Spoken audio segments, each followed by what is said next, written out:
All right, we are back here at the corner of Drake and Weston for another day.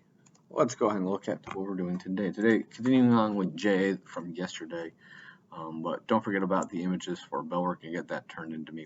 Okay, so make sure you get that stuff done. Today's Jay is a little bit different. Today, once again, like yesterday, kids are doing something else. I have something else planned for you guys if you're not here today.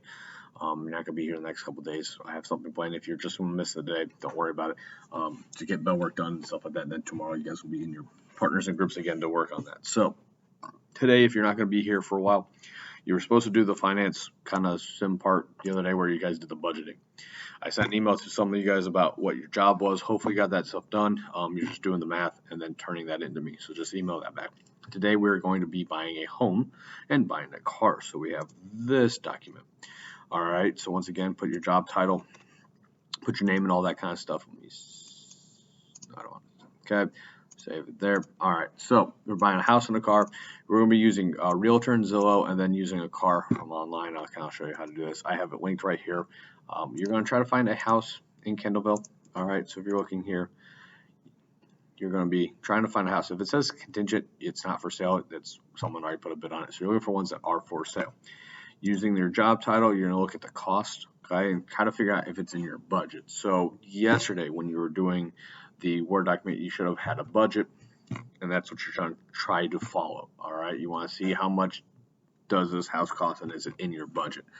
So the first one is we put down the cost. So we find a house we want. Okay, let's say it's this one. There's the cost right there. Okay, we're going to go ahead and put that right there.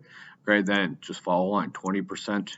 Okay, times line 1 goes right there. Line 1 minus line 2 go right there. So just follow along here, and then boom. Okay, you found a house. The last line is where you add them all up together and figure out what is the budget. So say the number is $700, but your budget only is $400 to $600. You went over, so you need to find a different house. So the goal is to look at that paper you did yesterday where you did the budget and see if it fits within that budget. All right, the next one, car buying, same kind of process. I have a link to a local dealership here. Okay, so Shepherd's the local one from here. I would recommend going for pre-owned. Most newer cars are kind of expensive if you look at them. Okay, yeah, most of us, the jobs we have, wouldn't be able to afford that. So you want to go pre-owned, search for all used.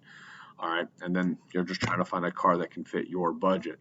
I would recommend probably bringing this down to a decent amount. Probably somewhere in that range, maybe a little bit lower.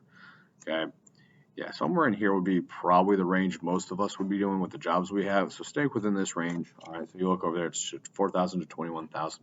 Find a car, then do the same process you just did. Put the total cost right there. Follow these lines right here, and then boom. Okay, if your monthly car payment is less than $400, you're going to add $30 for interest. If it's more, then you're at 50. Okay, so that's going to be right here. All right, so whatever your line 4 is, and then you're going to add them all together and get your total price. All right, so total cost, 20% down payment, finances, then divided by 60 because it's going to be a 5-year loan, and then add insurance or interest right there, and then do that. Now, there's some other stuff we're going to be doing tomorrow, and I'll go through that. But today, I want you guys trying to find a house and a car using the JA kind of resources we have. So use Realtor.com. That's what we use. Okay.